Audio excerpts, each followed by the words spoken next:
తర్వాత ఇంకొక లేఖ వచ్చింది 4th March 2015.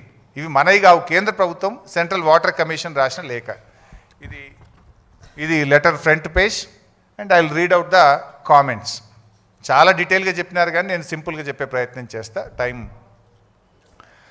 As evident from detailed water availability studies carried out by the project authorities and this office in last few years, the net water availability at the barrage location is about 165 TMC at 75% dependability, which includes perceived surpluses from the share of upper riparian states of 63 TMC.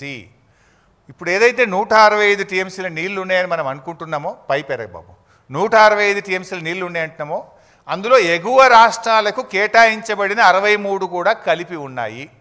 ఎగువ రాష్ట్రాలకు కేటాయించబడిన 63 అందులో ఉన్నాయి.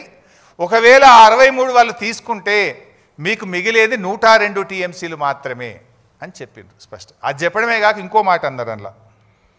It is seen from the master plans of upper riparian states that the planned utilizations are more than 75% availability as indicated below అని చాలా స్పష్టంగా చెప్పిండ్రు. అంటే ఎప్పుడైనా నది నీళ్లను 100 TMCలు ఉంటే 75% డిపెండబిలిటీ, 75% ప్రామాణికంగా తీసుకుంటారు. ఆ 75% తీసుకున్నప్పుడే 63 పై వాళ్ళవి ఉన్నాయి. కానీ పైన రాష్ట్రాలు 75% కంటే ఎక్కువ వాడుతున్నారు.